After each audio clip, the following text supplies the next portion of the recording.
I first became involved with the charity to support Emma in her way forward. Emma has always seen that there need to be medical input into the charity so that what they advocate and what they say has appropriate medical background and information. And therefore I'm involved in making sure that that really does happen. The ketogenic diet is a therapy that's been around for a very long time. It's been around almost 100 years.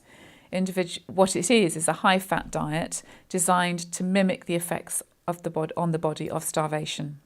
When we starve, we produce ketones. We break down our own body fat and produce ketones.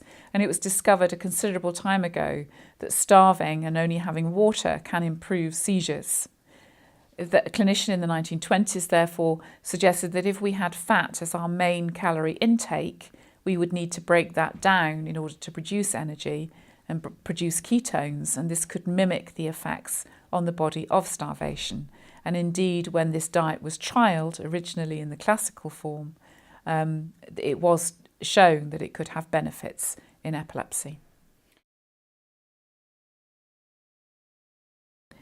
There are several theories. In fact, there are many different pathways on which, metabolic pathways on which the ketogenic diet is thought to work through various components.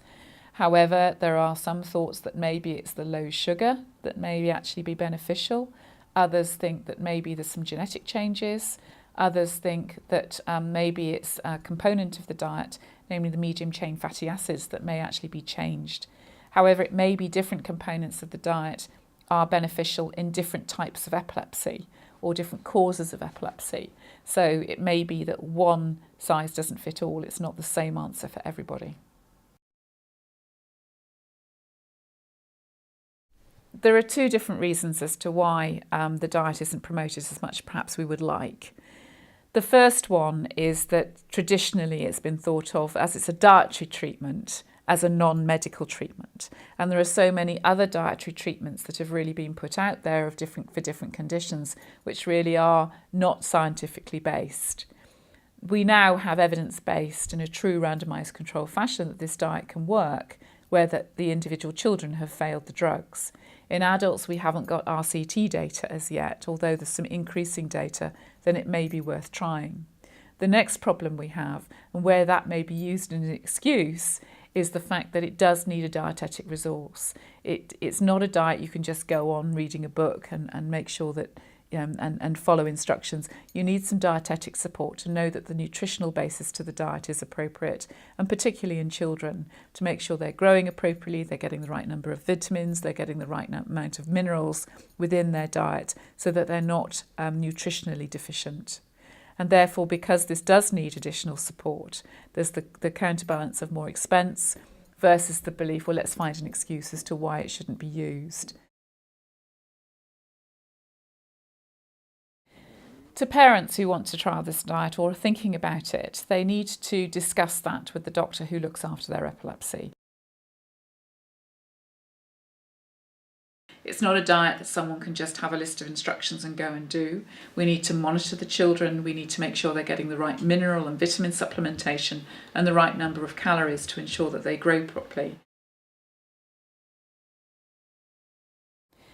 When we start the diet, they're not on it for the rest of their lives, no. We normally initiate it for 3 months to see whether there's been any benefit. If there's been no benefit at all, and in the very small number of children, just like with any drugs, they can get worse, then we take them off the diet. We don't leave them on. If the diet, however, proves to be beneficial, we usually suggest that we're going to try it for 2 years and then decide whether maybe we can try and wean the diet and see whether they still need it. Epilepsy goes through different phases. The brain develops with time, and sometimes it may be that after a period of time on the diet, there isn't such a high need for it. Sometimes children, of course, decide for themselves, and with time, they decide that they don't want to be on it any longer and therefore are weaned off.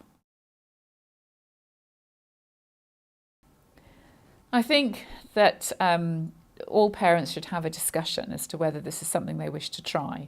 It's a choice. It's a treatment that's available that could work and may have just as much chance of working as another anti-epileptic drug when 2 drugs have failed. So that discussion needs to be undertaken with the family. They may decide at that stage it's not the right way to go and they may want to wait. Others may never want to try it. Others want to try it earlier, and we do not ever think this is a first-line treatment because it is quite a change in lifestyle. However, not having that opportunity and to find out about it 5 or 6 years later doesn't do anybody a service. Matthew's Friends makes a huge difference with regards to support for families, not only for families on the diet, but families finding out about the diet, and even families who may have been on the diet and found it difficult and have come off. They provide information, they provide answers to questions that may not be readily available from the medical profession or indeed dietitians as they're busy. They provide recipes that could be trialled under obviously dietetic guidance. They provide an enormous amount of information. They've also been funding various aspects of research and also in some educational support for both families and professionals, so, which is something that's been lacking. When Matthew's Friends initiated or was started, they were very keen about trying to promote services within individual areas, help support dietitians, which they continue to do in the fact that they provide support and resources that dietitians can use. However, it's been very difficult to convince hospitals and that they need more dietetic services, and therefore Matthew's Friends have developed the Young Matthew's Friends clinics, whereby they can provide a dietetic or a ketogenic diet service with the support of local paediatricians. The children remain under the local paediatricians and they make major decisions with regard to medication and health. But what the ketogenic diet clinics are doing, the Matthew's Friends clinics are doing, are providing the diet and the dietary support for a trial and a fixed period of time. Of course, there also isn't a resource for the adults. And what Matthew's Friends clinics can do is provide a dietetic service for adults, again, wishing to have the support of the neurologist and the GP who may be looking after the adult.